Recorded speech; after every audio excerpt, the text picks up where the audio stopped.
신약성경 맥잡기를 수요일마다 하고 있습니다. 그래서 신약성경 맥잡기 요한복음을 하고 있는데 요한복음은 마태, 마가, 누가 그리고 요한복음 이렇게 사복음서는 각각 예수님을 다른 모습으로 묘사를 하고 있다고 그랬습니다.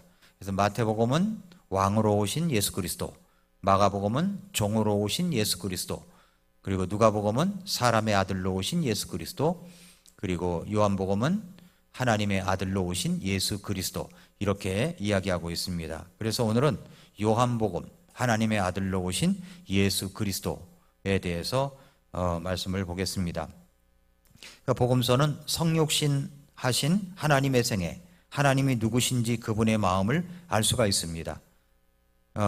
그래서 4개의 복음서가 이제 각각 예수님에 대해서 이야기를 하고 있는데 요한복음은 마태, 마가, 누가복음과 같은 공관복음이 아닙니다.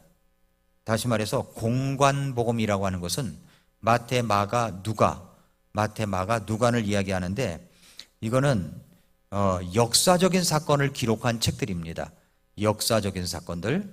그런데 요한복음은 역사적 사건들을 통해서 그리스도의 증언과 가르침의 영적 교훈을 이야기한 겁니다. 영적 교훈을 이야기한 거예요. 그분의 전체 생애가 아니라 영적인 의미를 강조한 책이라는 겁니다. 영적인 의미. 그래서 특별히 요한복음은 예수님이 하나님이시다, 하나님의 아들이다 라는 사실을 보여주고 있습니다. 기록자는 요한입니다. 기록 시기는 주후 90년경이에요. 주후 90년경. 그러니까 사도 요한이 예수님의 사도 중에 제일 늦게까지 살았던 사람이죠. 예수 그리스도의 부활이요, 그 다음에 나타나심까지, 영원전 과거부터 예수 그리스도의 부활이요 나타나심까지 그 기간에 걸쳐서 기록된 책이다라고 하는 겁니다. 수신자는 20장 31절 말씀처럼 예수 그리스도를 믿는 모든 사람들이 수신자입니다. 이름은 요한복음이죠. 그것은 자신이 기록한 기자의 이름을 따서 지은 거죠. 요한복음. 이것은 사도의 이름에서 유래했습니다.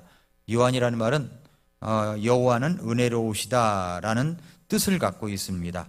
그래서 예수님의 사랑을 받은 제자이고 그는 주후 50년경에 예루살렘 회의에 참석했던 사람이고 그 뒤에 소아시아에서 감독으로 가서 대부분의 시간을 에베소에서 보냈으며 반모섬에 유배되어 마지막에 요한계시록을 기록한 제자다라고 하는 겁니다. 주제는 뭐냐면 예수 그리스도의 신성입니다. 예수 그리스도의 신성. 목적은 뭐냐면 하나님의 아들 예수 그리스도의 이름을 믿는 자들이 구원받는 것을 보여주는 것입니다. 내용은 뭐냐면 요한복음은 하나님의 아들이신 예수 그리스도의 출생 전 존재, 그리고 출생 후의 삶과 사역, 그리고 죽음, 부활 후의 나타나심, 이것을 기록했습니다. 그러니까 예수 그리스도는 창조자 하나님, 죄로 인한 어린 양, 목마른 자를 위한 생수, 배고픈 자를 위한 빵, 어둠에 있는 자들을 위한 빛, 그분은 또 성도들을 하나님의 임재 앞으로 인도하는 문, 길 잃은 자들을 위한 선한 목자, 그리고 영광으로 향하는 길, 영적 성장을 위한 참 포도나무라고 하는 것을 곳곳에서 이제 은유법으로다가 이렇게 예수님을 나타내고 있습니다. 이 모든 것은 사람의 영적 필요를 만족시키기 위해서 하나님께서 마련하신 모든 내용들입니다. 핵심장은 1장입니다. 1장. 말씀이 육신을 입고 예수님이 이 땅에 오셨다. 이 사실이 너무너무 중요한 겁니다. 그래서 구원받으면 책을 어디부터 읽을까요? 라고 묻는 분들이 있죠, 가끔. 책을 어디부터 읽을까요? 그랬더니 그렇게 말하면 뭐라고 대답합니까? 어디부터 읽으라고 그래요? 창세기부터 이렇게 말하는 게 아니라 보통 요한복음부터 읽으십시오 이렇게 이야기를 해요. 그리고 로마서부터 읽으라고 얘기하고, 그만큼 모든 사람들이 좀 쉽게 마음에 와 닿을 수 있는 영적 교훈의 메시지를 갖고 있는 책이 요한복음, 그리고 우리가 구원받은 사람이 어떻게 생활해야 되는가를 나타내는 로마서, 이것을 이야기한다는 겁니다. 옛날에는 금정역 성경이 나오기 전에 우리나라에 번역되기 전에는 이제 성경이 그렇게 흔하지 않았었어요. 그렇기 때문에 이제 그 성경의 쪽복음이라고 쪽복음을 책자를 만들어 가지고 이렇게 사람들에게 주곤 했습니다. 그 쪽복음 가운데 뭐가 있냐면 바로 복음서, 요한복음만 나타난 이 책자가 있어 가지고 그거를 전도용으로 주기도 하고 그렇게 했었습니다. 그래서 구원받고 나면 제일 먼저 읽어야 될 책들이 권장하고 하는 것이 바로 요한복음이라고 하는 겁니다. 요한복음. 자, 요한은 창조자, 구원자를 예수님이죠. 바로 옆에서 3년 반 동안 본 사람입니다. 그래서 이 강해를 통해서 예수님의 위대하심을 하나씩 한번 알아보도록 하겠습니다. 자, 요한복음에 나타난 7시리즈가 있어요. 7시리즈. 그래서 요한복음에만 이게 나와요. 7번의 기적이 나옵니다. 7번의 기적. 물로 포도즙을 만든 사건, 어떤 기인의 아들이 병 고치는 사건, 18년 된 병자 5,000명을 먹이신 사건, 무리를 걷는 사건, 그 다음에 소경이 눈이 뜨는 사건, 나사로를 살리신 사건. 그래서 7번의 기적이 나와요. 또 하나는 7번의 I am, 나는 누구누구다라고 하는 것을 예수님께서 나타나신 7번이 나와요. 그래서 나는 생명의 빵이다, 나는 세상의 빛이다, 나는 양의 문이다, 나는 선한 목자다, 나는 부활과 생명이다, 나는 진리 생명이다, 그리고 나는 참 포도나무다. 이렇게 7번의 I am, 나는 누구누구다 라고 하는 이야기가 나오고요. 그리고 7 증인이 나와요. 7 증인. 7 증인은 침례 요한, 나다나엘, 베드로, 예수님, 마르다, 도마, 요한. 이야기가 바로 7 증인의 이야기가 요한복음에 나오고 있다는 겁니다. 그래서 이 말씀을 한번 여러분이 쭉 읽으시면 여러분이 읽는 실력이 있으면 이거 뭐 하룻밤에도 금방 읽을 수 있잖아요. 그죠? 여러분이 요한 그 신약 성경을 갖다가 그 예배 오기 전에 와서 제가 마가복음을 한다 그러면 마가복음, 요한복음을 한다 그러면 요한복음을 일찍 오셔가지고 다 읽는 겁니다. 뭐 1시간 전부터 오더라도 와가지고서 다 읽는 거죠. 읽은 다음에 말씀 듣고 그 다음 주에는 또 사도행전 또 다 읽는 거죠. 일찍 와가지고 사도행전 길이를 다 읽고 와서 읽고 말씀 듣고 이러면 뭐 따로 신약성경 일독 더하는 거죠. 플러스 원, 그죠? 플러스 원을 더할 수 있으니까 그렇게 해서 성경을 알아가는 겁니다. 그 읽으면서 또 다시 금방 들으니까 금방 이게 뜨끈뜨끈한 그 음식을 갖다가 먹는 것처럼 좋은 유익이 있을 것이라고 생각합니다. 요한복음에 뭐 7번의 기적 이야기, 또 7번의 예수님은 누구신가에 대한 이야기, 7사람의 증인 이야기를 다 하려면은 21주가 걸리는 거예요. 한 곳을 가지고 한 번 이야기한다면. 그런데 다 할 수가 없으니까 오늘 요한복음을 다 끝내야 되니까 요한복음 1장부터 21장에서 중요한 것들만 하나만 보려고 했습니다. 그것이 이제 제가 뽑은 본문이 요한복음 21장 15절부터 25절 오늘 읽은 본문입니다. 오늘 읽은 본문은 한 절이 좀 길죠. 다른 것보다도 깁니다. 절절마다 깁니다. 그래서 오늘 말씀에는 뭐가 있냐면 네가 나를 더 사랑하느냐, 이 주제예요. 네가 나를 더 사랑하느냐. 우리 인생은 이제 실패 때문에 실패하는 것이 아니라 실패에 대한 그릇된 반응으로 실패한다라고 하는 이야기가 있습니다. 이제 그 축구 선수 가운데 크리스찬 선수 하나가 학생들 앞에서 강연을 하는데 어떤 내용인고 그것을 들어보니까 성공과 실패에 대해서 이야기하더라고요. 성공의 반대말은 실패고 실패의 반대말은 성공입니다. 근데 사실은 이건 반대말이 아니라는 거예요. 이건 붙어 있다는 거죠. 왜냐하면 성공한 사람들을 보면은 다 이 실패의 감정, 실패의 자리를 거쳐왔기 때문이라고 이야기를 하면서 여러분이 지금 만약에 실패의 자리에 있다면, 실패했다라고 생각한다면 여러분은 지금 성공한 사람들의 길로 가고 있다는 것을 확신하라고 이야기를 하는 거예요. 그 말이 일리가 있죠? 성공한 사람들이 실패라고 하는 감정, 실패라고 하는 이 어려움, 고통, 이걸 다 통과했다는 겁니다. 이걸 다 통과했다는 거예요. 그러니까 여러분이 지금 실패의 감정을 느끼고 실패했다는 고통을 느낀다면 여러분은 지금 성공한 사람들의 코스로 가고 있다고 하는 것이니까 여러분은 지금 성공의 길로 가고 있는 거나 마찬가지다, 이런 이야기를 했습니다. 그래서 성공과 실패는 반대말이 아니라는 거죠. 성공한 사람들은 실패의 길을 걸어가면서 성공을 했기 때문에 그분들의 길을 따라가고 있는 것이다 하는 겁니다. 그렇습니다. 우리도 실패의 감정을 느낄 때가 많아요. 그러나 실패는 왜 실패하느냐? 실패에 대한 잘못된 반응을 하기 때문에 실패한다는 겁니다. 실패할 수 있고 넘어질 수 있고 실수할 수 있어요. 근데 이거에 대한 반응을 어떻게 하느냐에 달려 있다는 겁니다.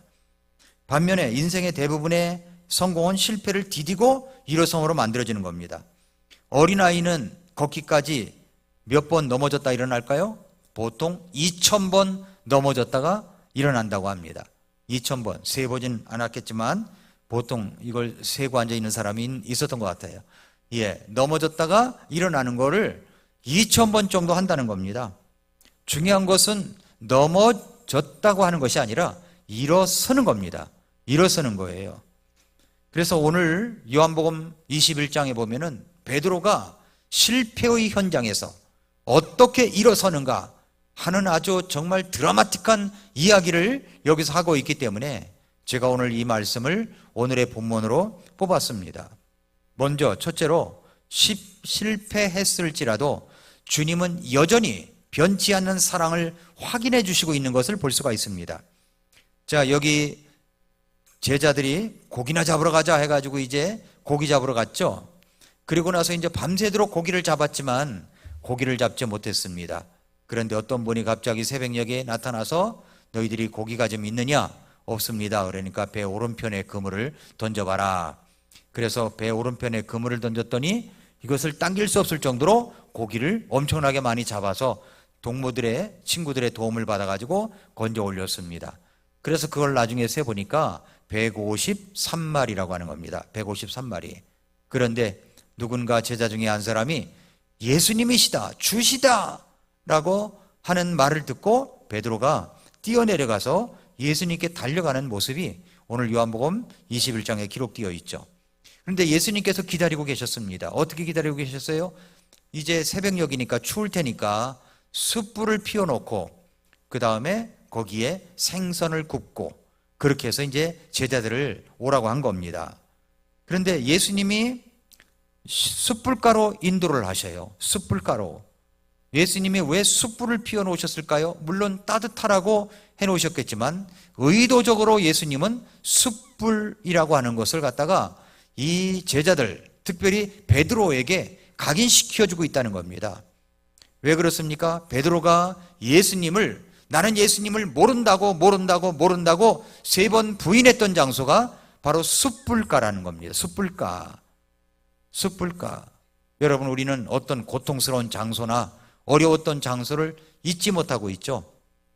제가 이제 신학생 때 주일학교 사역을 했었는데, 주일학교 사역을 할 때 이제 여름 성경학교를 했습니다. 여름 성경학교를 하면은 행당동에서 태양 아파트에 있는 어린이들을 데리고 오는데, 아무튼 승합차로다가 가득 태워가지고 이제 오는 거예요. 오는데 제가 운전을 하고 오는데 그때는 이 승합차가 1차선을 못 들어갔어요. 뭐 지금도 1차선 들어가는지 안 들어가는지 모르겠지만 1차선에 승합차가 들어가면 무조건 경찰이 딱지를 떼는 거예요. 딱지를 떼는 거예요. 근데 그때 딱지를 뗐던 그 장소를 지금도 잊지를 못해요. 지금도 그 장소를 지나가다 보면은, 이야, 여기 내가 최초로 이 운전면허증 따고서 여기서 내가 딱지를 긁었던 장소야 라고 했던 것. 청계천 고가다리 있을 때 고가다리 막 시작되는 그 지점, 네, 그 마장동에서 시작되는 지점, 그 지점을 제가 잊지를 못해요.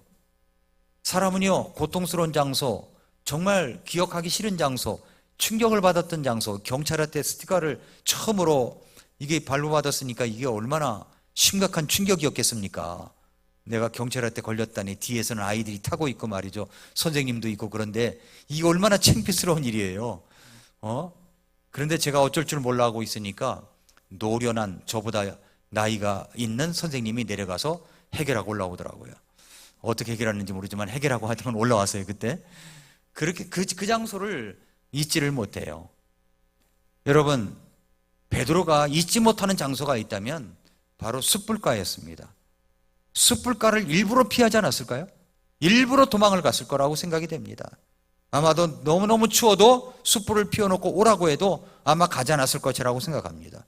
예수님은 의도적으로 실패에서부터 일어서게 하시려고 그 실패의 현장을, 그 상황을 만들어 놓고 직면케 하시는 분이다 라고 하는 것을 알 수가 있고요. 또 예수님이 제자에게, 베드로에게 물어보시는 내용이 네가 나를 사랑하느냐 이거예요. 네가 나를 사랑하느냐, 네가 나를 사랑하느냐. 그 한두 번도 아니고 3번을 물어보신 거예요. 3번을. 근데 이 3이라는 숫자가 무슨 숫자입니까? 베드로가 예수님을 3번 모른다고 부인한 숫자거든요. 그러니까 베드로가 가장 싫어했던 숫자가 아마 3이라는 숫자가 아닐까 이렇게 생각이 듭니다. 예수님은 의도적으로 물어보셨을 것이라고 생각이 들어요. 그래서 이 물음이, 네가 나를 사랑하느냐라는 물음이 처음에는 정말 부담스럽고 내가 주님을 사랑합니다 라고 대답을 했는데 3번씩이나 물어보니까 베드로는 너무 고통스러운 그 부담을 안고서 내가 주님을 사랑하는 줄 주님께서 아십니다라고 대답했을 것이라고 생각합니다. 자, 여기서 예수님은 의도적으로 질문을 한 거죠. 네가 나를 사랑하느냐? 숯불가에서 네가 나를 사랑하느냐? 네가 나를 사랑하느냐? 3번 물으셨습니다. 그리고 대답을 요구하신 겁니다. 여러분, 실패 현장에서 다른 거 다 필요 없고 사랑만 확인한다면 다 덮을 수 있는 겁니다. 사랑만 확인한다면. 이 사랑이 확인되지 않으니까 갈등을 겪고 고통을 받는 거예요. 여기 사랑을 확인하는 질문과 사랑을 고백하는 대답을 듣는 자리에서 놀라운 기적들이 일어나는 것을 자주 경험합니다. 사랑한다는 고백 한마디로 깊은 병석에서 자리를 박차고 일어나는 사람들이 있습니다. 사랑한다는 말 한마디에 용기를 얻어가지고 새 출발을 하는 사람이 얼마나 많이 있습니까? 매일 눈물로 밤을 지새던 사람이 사랑한다는 말 한마디에 웃음이 가득한 얼굴로 회복되는 경우가 얼마나 많습니까? 영적인 문제에서도 마찬가지입니다. 신앙을 떠나 있었고 그래서 영적인 뒤안길에서 서성이던 내 모습을 주님이 보시고 물으십니다. 네가 나를 사랑하느냐? 예수님과 우리 사이에 사랑의 고백이 오고 가는 그 자리에는 엄청난 일들이 일어납니다. 내가 아무리 미천한 사람이라고 할지라도, 내가 아무리 신분이 높은 사람이라고 할지라도, 내가 아무리 점잖은 사람이라고 할지라도 마음을 열고 주님 앞에 엎드려가지고 주님 사랑합니다 라고 고백하기만 하면 이 한마디가 말로 다 할 수 없는 놀라운 변화를 일으킨다는 겁니다. 아침 해가 이제 막 떠오르는 해변가에 아침을 맞이하면서 주님은 식탁을 차려놓으시고 예수님께서는 베드로를 부드러운 눈길로 바라보시면서 물으십니다. 요나의 아들 시몬아, 네가 이것들보다 나를 더 사랑하느냐? 예, 이 말씀은 헬라어 원어로 보면은 아가파스 메예요. 이것들보다, 무엇을 가리키는 겁니까? 이것들보다, 아마도 갈릴리 바닷가에 메어놓은 고깃배, 이것들보다, 아침에 잡은 신선한 고기들, 이것들보다, 마음을 딴 곳으로 집중케 하는 어떤 것, 그것들보다도 중요한 것, 이것들보다 나를 더 사랑하느냐? 사랑하느냐? 예수님이 물으신 거예요. 아가파스 메, 그러니까 하나님적인 사랑으로 사랑하느냐? 이렇게 물으신 겁니다. 그때 베드로에게 주님을 향한 사랑을 확인하고 계시는데 베드로가 15절에 대답하기를 내가 주를 사랑하는 줄 주께서 아시나이다. 이것으로 끝날 줄 알았는데 또 물어보시죠. 요나의 아들 시몬아, 네가 나를 사랑하느냐? 주님께서 사랑이라는 단어를 바꾸셔서 아가파스 메로 물으시지 않고 필레이스 메로 바꾸어서 질문하셨어요. 둘 다 사랑한다는 말로 번역되는 것이지만 원문으로는 다른 단어가 사용됐다는 겁니다. 하나님 사랑 같던 그 사랑으로 나를 사랑하느냐? 이렇게 물으셨던 예수님이 사람 사이의 우정과 같은 그 사랑으로 나를 더 사랑하느냐? 이렇게 물으신 겁니다. 예수님은 왜 두 번이나 사랑하느냐고 물으시는 것일까요? 베드로는 좀 마음이 불안해지기 시작했을 것입니다. 그래서 마음을 모아 그는 또 대답합니다. 16절에 다시 두 번째 그에게 이르시되 요네 아들 시몬아 네가 나를 사랑하느냐? 시몬이 대답하죠. 주여 그러하여이다. 그러하나이다. 내가 주를 사랑하는 줄 주께서 아시나이다. 그 대답을 들으시고 주님은 또다시 물으십니다. 17절 세 번째 그에게 이르시되 요나의 아들 시몬아 네가 나를 사랑하느냐? 또 물으시는 주님의 확인에 베드로는 어쩔 줄 몰라 하는 것 같습니다. 세 번째 그에게 이르시되 요나의 아들 시몬아 네가 나를 사랑하느냐 하시니 그분께서 자기에게 세 번째 네가 나를 사랑하느냐 하고 말씀하심으로 베드로가 근심하며 그분께 이르되 주여 주께서 모든 것을 아시매 내가 주를 사랑하는 줄 주께서 아시나이다. 왜 예수님은 세 번씩이나 그렇게 물으셨습니까? 세 번 주님을 부인했던 베드로에게 실패의 현장 속에서 일어나라고 그렇게 하셨다는 겁니다. 그래서 예수님이 요한복음에 보면은 며칠 전에 십자가의 죽음을 앞두고 제자들과 유월절 만찬을 마친 다음에 예수님께서 세 계명을 말씀하신 적이 있었습니다. 너희는 서로 사랑하라. 내가 너희에게 세 계명을 주노니 서로 사랑하라 말씀하셨습니다. 그 말씀을 읽어보면 요한복음 13장에서 그렇게 말씀하시는 주님 앞에서 베드로가 얼마나 우쭐대는지 몰라요. 네? 자신은 형제도 사랑하고 이웃도 사랑하고 그리고 다른 누구보다도 주님을 무척 사랑한다고 주님을 위해서 내 목숨까지도 바칠 수가 있다고 이렇게 이야기를 한 겁니다. 그러나 막상 주님을 위하여 목숨을 걸어야 할 위기를 만났을 때 그의 모든 자신감은 모래성처럼 파도에 무너지고 맙니다. 베드로는 세 번이나 주님을 모른다고 부인했어요. 심지어 저주까지 하면서 주님을 부인했습니다. 그리고 자기 혼자 살아남기 위해 얼굴을 감싸고 주랭랑을 쳤습니다. 그 이후에 베드로는 어떻게 지냈을까요? 아마도 여러 날을 통곡하며 뜬 눈으로 밤을 지새웠을 것이라고 생각합니다. 그는 배신자였어요. 실패자였습니다. 차마 얼굴을 들고 다닐 수 없을 정도로 그는 부끄러운 존재가 되고 말았습니다. 주님께서 부활하셨다는 소식을 듣고서도 자신의 땅에 떨어진 이 마음은 금방 회복이 이제 되지 않았던 것 같습니다. 그는 지금도 영과 육이 지칠 대로 지쳐가지고 갈리 바닷가로 고기나 잡으러 가자 하면서 떠밀려 와 있는 겁니다. 그런 그 앞에 예수님이 나타나셨습니다. 자기가 부인했던 예수님이 자기 앞에 나타나셔서 말씀을 하십니다. 배고픈데 와서 아침을 먹으라.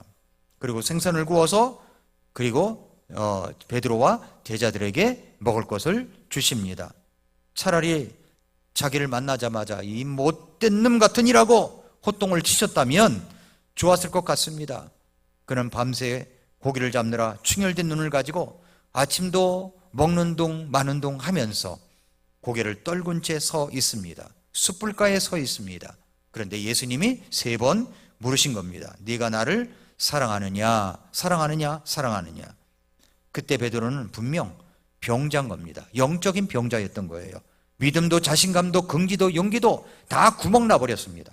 남아있는 것이라고는 하나도 없는 그런 배가 파손된 그런 사람이었습니다. 그런데 예수님은 이와 같이 처절하게 병들고 지쳐있는 베드로를 향해서 딱 한 가지를 확인합니다. 요한의 아들 시몬아, 네가 나를 더 사랑하느냐? 이겁니다. 네가 나를 더 사랑하느냐? 우리는 여기서 주목해야 할 것이 있습니다. 그것은 베드로를 향해서 베드로라고 하시지 않고 뭐라고 그랬어요? 요나의 아들 시몬이라고 그랬어요. 시몬은 그가 예수님을 만나기 이전의 옛 이름입니다. 그런데 왜 주님은 그렇게 부르셨을까요? 여기에 주님의 의도가 담겨져 있는 거예요. 의도적으로 주님은 시몬이라고 부르신 것입니다. 시몬아, 너는 나를 모른다고 세 번 부인을 했지? 그러나 나를 모른다고 부인한 것은 베드로가 아니고 너의 옛 자아인 시몬이야. 자신만만하게 사랑한다고 소리치던 너의 옛 자아가 그렇게 한 거야. 바로 이것을 주님께서 베드로에게 깨우쳐 주시고 싶었던 것입니다. 예수님께서 베드로에게 세 번이나 같은 질문을 하셨을까요? 네가 나를 사랑하느냐? 베드로의 과거를 추궁하시기 위함이 아니었습니다. 오히려 주님은 베드로를 사랑하고 계시는가를, 베드로가 얼마나 사랑하고 계시는가를 보여주시기 위함이었어요. 베드로를 사랑하신다는 거죠. 그 자신이 먼저 상대방을 사랑하지 않으면서 남보고 자기를 사랑하느냐고 묻는 사람이 있다면 그는 철면피일 것입니다. 예수님 역시 마찬가지십니다. 베드로를 너무나 사랑하기 때문에 시몬아 네가 나를 사랑하느냐고 하신 것입니다. 그러므로 주님은 베드로를 향해서 시몬아 내가 너를 사랑한다고 확인시켜 준 겁니다. 내가 너를 사랑한다고 확인시켜 준 거예요. 또 하나는 그렇게 물으신 것이 베드로의 주님을 향한 사랑을 다시 일으켜 주시기 위함이었습니다. 네가 나를 사랑하느냐고 하시면서 주님을 향한 그의 사랑이 남아있음을 확인시켜 주신 거예요. 그리고 또 물으신 것은 그 사랑에 불을 갖다가 붙이기 위함이었습니다. 또 물으신 것은 주님을 향한 사랑이 있음을 확신시켜 준 겁니다. 예수님의 질문을 받는 순간 그는 자기를 향한 예수님의 변함없는 사랑을 자신 속에 있다는 것을 아주 실감하며 절감했던 것입니다. 이 예수님의 사랑은 다시금 그의 영혼 속에 남아있던 예수님을 향한 사랑의 불씨를 활활 타오르게 한 것입니다. 그는 그래서 어색하지만 조심스럽게 그리고 확신 있게 내가 주님을 사랑하는 줄 주님께서 아십니다. 내가 아가파이메, 다시 말해서 하나님과 같은 사랑으로 사랑하지는 못할지라도 내가 인간의 형제애와 같은 그런 사랑으로는 주님을 사랑한다고 고백을 한 겁니다. 사랑의 대답을 거듭 이렇게 3번 반복하면서 베드로의 마음은 치유가 된 겁니다. 회복이 된 거예요. 쓰러진 자리에서 다시 일어나 걸을 수 있는 새 힘을 얻게 되었습니다. 여러분, 사랑은 사람을 치유합니다. 사랑은 다시 일어설 수 있게 합니다. 사랑은 놀라운 능력을 더해주는 거예요. 나중에 베드로는 자기의 남은 인생을 통해 이때 자신이 얼마나 완전하게 치유되었는지를 증명해주고 있습니다. 그것이 어디냐면 베드로 전서와 후서를 읽어보면 베드로가 그때 얼마나 치유가 되고 확실히 일어서 있는지 베드로 전서와 후서를 보면은 우리가 그 내용을 알 수가 있습니다. 그래서 요한복음 21장과 베드로 전서 후서와 연결해서 보면은 베드로 전서 후서가 더욱더 실감나게 그 말씀이 내 마음속에 들어오게 된 겁니다. 성경 읽기를 계속하다 보면은요, 내가 성경을 읽어갔는데 나중에는 성경이 나를 읽어가요. 나의 마음을 읽어가고 내 형편을 알고 위로해주고 성경이 나를 계속 읽어가는 거예요. 베드로 전서를 읽으면 베드로가 나를 위로해주고 베드로가 나를 알아주고 말이죠. 베드로가 나를 인정해주고 그걸 경험한다니까요. 그저 하루에 10장 읽어나가기 바쁜 그런 그 성경 일독 클럽 반, 이제 신입생들이 있어요. 신입생이 몇 명이 있는데 얼마나 힘들겠습니까? 몇 번 해본 사람은 이력이 나가지고 이게 쉽게 갈 텐데 그걸 처음 따라오는 사람은 힘들겠죠. 근데 그렇게 해서라도 하는 겁니다. 그것을 한 해, 2해 계속 경험하다 보면은 나중에는 성경이 나를 읽어가는구나, 이걸 알 수 있게 됩니다. 그래서 요한복음 21장과 베드로 전서, 후서를 연결해서 보면은 베드로의 마음을 우리가 읽을 수가 있는 겁니다. 완전하게 치유가 됐고 나타낸 것을 볼 수가 있습니다. 그래서 첫째로 우리가 여기서 알 수 있는 것은 바로 베드로가 실패했을지라도 주님은 여전히 변치 않는 사랑으로 확인해 주셨다, 이것을 알 수가 있고요. 그 다음에 두 번째는 그 변치 않는 사랑으로 새로운 일거리를 주셨다는 겁니다. 일거리, 사명을 주셨다는 거예요. 네가 나를 더 사랑하느냐? 3번 연속적으로 물으시면서 시몬의 대답을 구하십니다. 내가 주님을 사랑하는 줄 주님께서 아십니다. 그러자 주님께서 말씀하셨죠. 내 어린 양을 먹이라. 내 어린 양을 먹이라. 주님이 또 물으셨어요. 나를 사랑하느냐? 주님을 사랑합니다. 그러자 주님은 또다시 같은 말씀을 하시죠. 내 양들을 먹이라. 3번째 같은 질문을 하십니다. 네가 나를 사랑하느냐? 내가 주를 사랑하는 줄 주께서 아십니다. 그러자 주님은 내 양을 먹이라 말씀하셨죠. 무슨 말입니까 이게? 주님은 그에게 사명을 주셨다는 겁니다. 일거리를 주셨다는 거예요. 일거리. 사명은 사랑이 동반될 때 확실해지는 거예요. 새로운 일거리라고 하는 것은 이제 예수님은 베드로에게 목양을 하라고 하는 겁니다. 목양, 사람을 구령하고 양들을 기르라고 하는 거죠. 내 양을 먹이라고 하십니다. 어린 양이든 성장한 양이든 그 양들을 위해서 목양을 하라는 것이 바로 예수님의 사명, 일거리를 주신 겁니다. 우리가 해야 될 일이 두 가지 일을 동시에 해야죠. 하나는 잃어버린 사람을 찾아 구원하는 겁니다. 잃어버린 사람을 찾아 구원하는 것이고, 또 하나는 주님의 부르심의 사역, 구원받은 영혼들을 목자가 양을 돌보듯 그렇게 돌보고 먹이며 인도하는 목양의 사역을 하라는 것입니다. 이것보다 더 영광스러운 일이 없는 거예요. 그래서 우리가 1539명을 전도할 때 그저 한 사람을 갖다가 구령했다, 이것을 끝나는 게 아니라 어떻게 해서든지 연결점을 찾아가지고 그 다음에 어떤 책자를 주고 그 다음에 어떤 말씀을 줘서 이 사람이 바로 교회에, 올바른 교회에 붙여져 가지고 올바르게 이제 믿음 생활을 할 수 있도록 해야 된다는 겁니다. 오늘도 제가 우연찮게 교회 전화를 잘 안 받는데 내가 교회 전화를 받게 됐어요. 근데 이제 교회 전화인데 김천에 사시는 분이래요. 그러면서 저 유튜브 방송을 듣고 있는 분이라는 겁니다. 그러면서 이제 하는 말이 뭐냐면 김천에 성서침례교회, 혹시 또 구미에 성서침례교회가 있느냐 물으시는 거예요. 다 있다고 주소도 알려주고 전화번호도 알려주고 그랬습니다. 그랬더니 이분이 계속 끊을 줄 모르고 뭘 이야기하냐면 자기가 다른 교회를 타 교단을 다니고 있는데 얼마나 이것이 잘못됐는가. 그러면서 방언은 성경에서 없다고 했는데 방언을 하지 않으면 마치 무슨 뭐를 못 받은 것처럼 그렇게 이야기를 하고, 교회에서 또 무슨 권사 직분이니 장로 직분이니 하는데 권사하게 되면은 300만 원을 내야 하고 장로하면은 1000만 원을 내야 하고 그러다는 겁니다. 근데 이것은 뭐 그 일반 기성교회는 다 그렇게 하고 있어요. 그런데 그렇게 하고 있는 것이 잘못됐다는 거예요. 그래서 예, 올바로 보셨습니다. 그래서 성서침례교회 나가시라고. 그래서 이제 일러 주었습니다.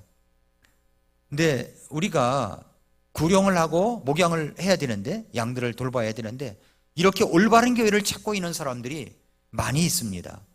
많이 있어요. 할 수 없이 그냥 교회를 나가는 사람들이 있어요.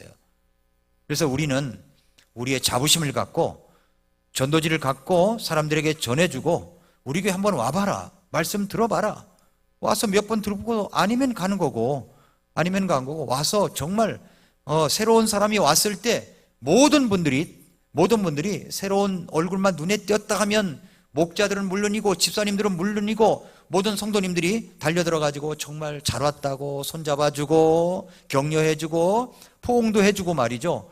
식사 시간에 식사 끝나고 나면 차 한잔 하고 가라고 하고 붙들어주고, 그렇게 한번 10대 번만 해보세요. 교회에 붙어 있는 거예요. 그것이 바로 목양이 아닌가 생각이 듭니다. 돌보아주는 거죠. 돌보아주는 거예요. 그래서 이 목양하는 일이요, 이게 참 쉬운 게 아니에요. 저도 목회를 갖다가 내년이면 이제 우리 교회 온 지 30주년이에요. 30주년. 네, 30년을 했어도 참 목양이 쉬운 게 아닙니다. 쉬운 게 아니에요. 그래서 전도자의 일과 목양의 일 중 어느 것이 더 어려운 과업일까? 이렇게 물으면 잘 대답을 못하는 분이 있을지 모르겠어요. 잘 모르겠으면 아이를 낳아 기르고 있는 엄마들에게 물어보라는 겁니다. 낳는 일이 어렵습니까? 기르는 일이 어렵습니까? 예. 어머니들이 자식들이 속을 썩으면 뭐라고 말을 합니까? 아이고, 내 뱃속에 넣고 다닐 때가 편했지 라고 하잖아요. 그처럼 처절한 실패의 경험을 지닌 베드로에게 주님은 지금 더 어렵고 더 고상한 사역을 맡기시는 겁니다. 그렇습니다. 주님은 우리의 실패 때문에 우리에게서 일감을 뺏어가는 분이 아닙니다. 오히려 내가 회복을 하고 나면 우리 주님은 더 고상한 일을 맡기시는 거예요. 그 고상한 일이 뭡니까? 그 사람을 양육하는 일이에요. 양육자가 돼요. 양육자가 돼야 되는 거예요. 빌 게이츠는 미래로 가는 길이라는 책에서 이렇게 말을 한 적이 있습니다.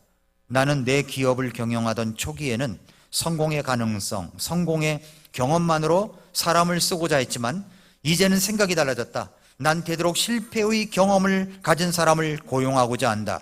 왜냐하면 실패는 자신이기 때문이다. 그러나 무조건 실패한 사람을 쓰겠다는 것이 아니다. 난 그들에게 실패를 통해 무엇을 배웠는가를 먼저 묻고자 한다 그랬어요. 실패할 수 있죠. 그러나 그것을 통해서 내가 무엇을 배웠느냐 하는 겁니다. 하나님은 두 번째 기회를 주시는 분이십니다.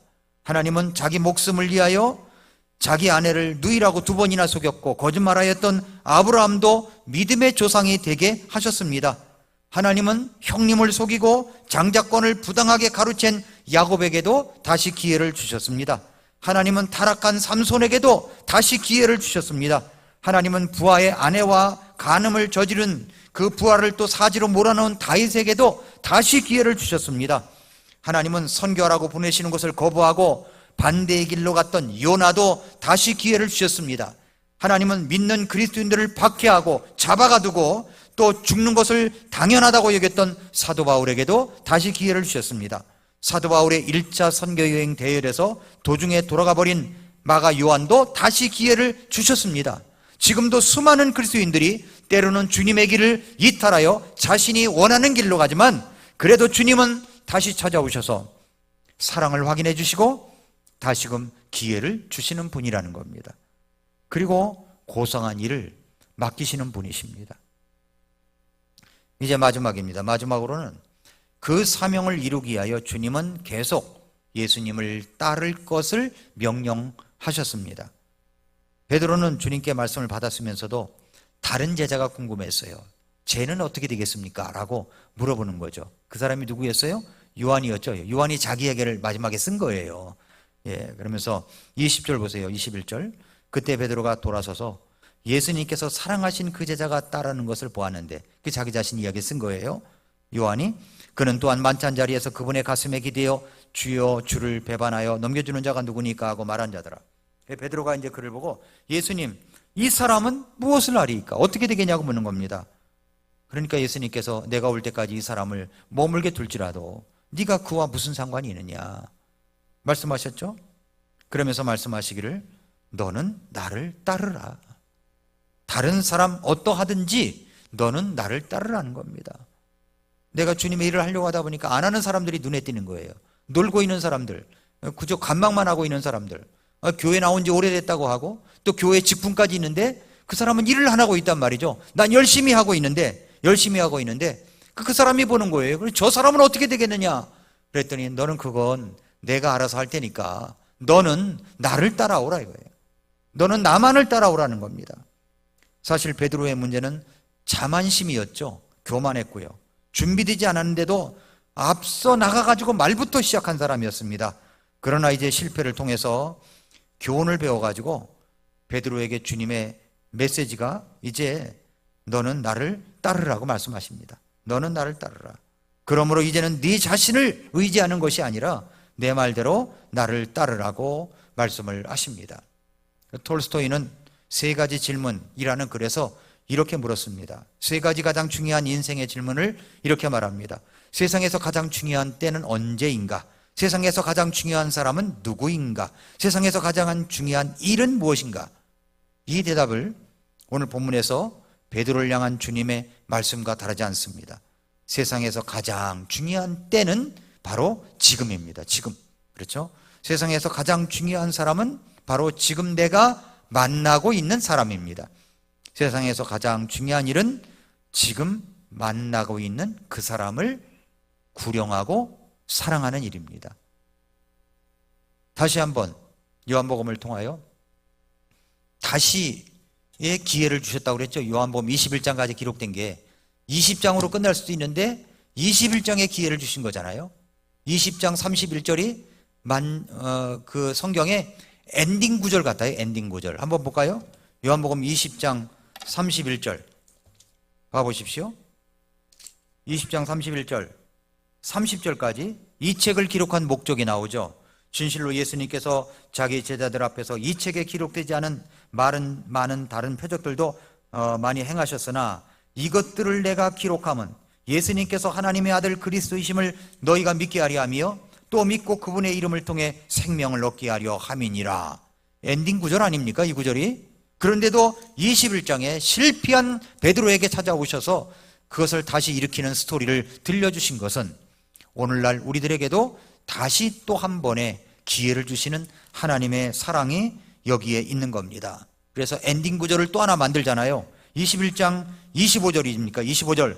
예수님께서 행하신 다른 일들도 많으므로 만일 그것들이 낱낱이 기록된다면 세상 그 자체도 기록된 책들을 담을 수 없을 줄 나는 생각하노라.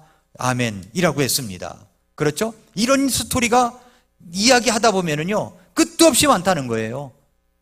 바다를 먹물로 삼고 하늘을 두루마리 삼아도 다 기록할 수가 없다는 겁니다. 그런 이야기를 엔딩 구절을 한 번 더 만들어냈다고 볼 수가 있습니다. 성도 여러분, 하나님은 다시 우리에게 찾아오셔서 기회를 주시는 분이십니다. 다시 일어서서 베드로에게 맡기신 일, 사람들을 주께로 인도하고 그리고 사람들을 목양하라, 양육하라 하라는 말씀. 그러기 위해서는 다른 사람 어찌하든지 우리는 주님의 군병되어서 주님만 바라보고 따라가야 됩니다. 쟤는 왜 저럴까요? 쟤는 왜 저럴까요? 이게 아닙니다.